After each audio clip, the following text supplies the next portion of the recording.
ബിജെപിയുടെ പ്രചരണം നന്നായി നടന്നോട്ടെ എന്നുള്ളതിനെ പിന്തുണയ്ക്കുന്ന ചെന്നിത്തലയ്ക്ക് കേരളത്തിലെ ജനങ്ങൾ കാര്യങ്ങൾ അറിയുന്നതിൽ എന്താ ഇത്ര ഉൾക്കണ്ട?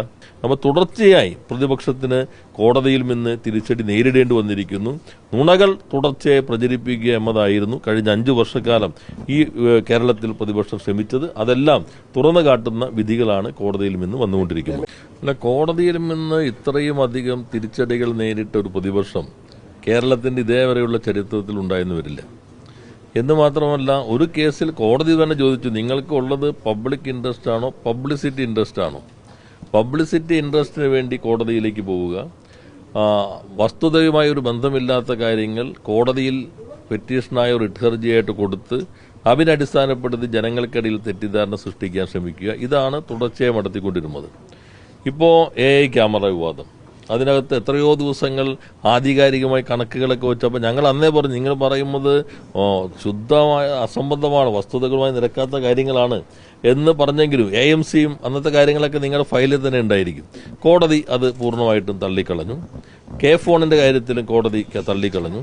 ഇപ്പോൾ ഏറ്റവും ഒടുവിൽ നോക്കൂ, നമ്മളുടെ കഴിഞ്ഞ ദിവസം നവകേരള സർവേയുമായി ബന്ധപ്പെട്ട് ഹൈക്കോടതി വിധി കിട്ടിയപ്പോഴേക്കും ഞാൻ പറഞ്ഞ കാര്യമാണ് പൂർണ്ണമായും കോടതി ശരിവെച്ചതെന്ന് ആധികാരികമെന്ന മട്ടിൽ പ്രതിപക്ഷ നേതാവ് പറഞ്ഞു.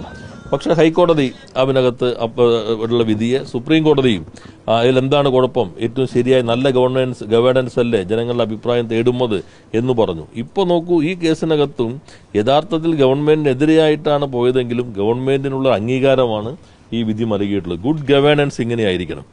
ആദ്യത്തെ ദിവസം തന്നെ പ്രതികരണത്തിന് വന്നപ്പോൾ ഞാൻ നിങ്ങളോട് ചോദിച്ചിരുന്നു, പ്രധാനമന്ത്രിയുടെ ഈ മെസ്സേജ് എല്ലാ ദിവസവും പലർക്കും കിട്ടുമ്പോൾ ഇതുവരെ പ്രതിപക്ഷത്തിന് ഒരു ആശങ്ക ഉണ്ടായിട്ടില്ലല്ലോ. പ്രതിപക്ഷത്തിന് ആശങ്ക ഇല്ലാതിരിക്കുന്നത് അവരുടെ ചെയ്യുന്നതെല്ലാം ശരിയാണെന്ന് BJPയെ പിന്തുണയ്ക്കുകയാണോ ചെയ്യുന്നത് എന്ന് അമ്മ തന്നെ ചോദിക്കുകയുണ്ടായി. ഇപ്പോൾ നോക്കൂ, ഇതിനകത്തും വ്യക്തത വന്നിരിക്കുന്നു. നമ്മൾ തുടർച്ചയായി പ്രതിപക്ഷത്തിന് കോടതിയിൽ നിന്ന് തിരിച്ചടി നേരിടേണ്ടി വന്നിരിക്കുന്നു. നുണകൾ തുടർച്ചയായി പ്രചരിപ്പിക്കുക എന്നതായിരുന്നു കഴിഞ്ഞ 5 വർഷക്കാലം ഈ കേരളത്തിൽ പ്രതിപക്ഷം ശ്രമിച്ചത്. അതെല്ലാം തുറന്നു കാട്ടുന്ന വിധികളാണ് കോടതിയിൽ നിന്ന് വന്നുകൊണ്ടിരിക്കുന്നത്. ഡിവിഷൻ ബെഞ്ചിനെ സമീപിക്കുകയാണെന്ന് പറഞ്ഞു വീണ്ടും. അത് ഞാൻ നേരത്തെ ഹൈക്കോടതി നിയമസഭയെ പറഞ്ഞല്ലോ. ഞങ്ങളുടെ നാട്ടിലൊരു വക്കീലുണ്ടായിരുന്നു, ഞാൻ പറഞ്ഞിട്ടുണ്ടായിരുന്നു. കേസൊക്കെ നോക്കുമ്പോൾ അപ്പീൽ പോകാൻ വിധി കിട്ടിയെന്ന് പറഞ്ഞ് കക്ഷികളുടെ നിന്ന് പണം വാങ്ങുന്ന ഒരു വക്കീലുണ്ടായിരുന്നു. ഏത് കേസ് തോറ്റാലും അദ്ദേഹം പറയും, പേടിക്കണ്ട, അപ്പീൽ പോകാനുള്ള വിധി കിട്ടിയിട്ടുണ്ട്. അപ്പോൾ സുപ്രീം കോടതി നമുക്ക് അപ്പീൽ പോകാം, കോടതിയാണല്ലോ പരിശോധിക്കുന്നത്. പക്ഷേ ഇതിൽ ഏതെങ്കിലും എന്തുകൊണ്ടാണ് ചെന്നിത്തല ഞാൻ നരേന്ദ്രമോദി എന്ന പ്രധാനമന്ത്രി സന്ദേശം അയക്കുന്നതിനെതിരെ കോടതിയിൽ പോകുമെന്ന് ഇതുവരെ പറയാതിരുന്നത്? അപ്പോൾ BJPയുടെ പ്രചരണം നന്നായി നടന്നോട്ടെ എന്നുള്ളതിനെ പിന്തുണയ്ക്കുന്ന ചെന്നിത്തലയ്ക്ക് കേരളത്തിലെ ജനങ്ങൾ കാര്യങ്ങൾ അറിയുന്നതിൽ എന്താ ഇത്ര ഉൾക്കണ്ട? ഗവൺമെന്റ് എന്തെങ്കിലും തെറ്റായ കാര്യങ്ങൾ ജനങ്ങളിലേക്ക് എത്തിക്കാൻ ശ്രമിച്ചോ?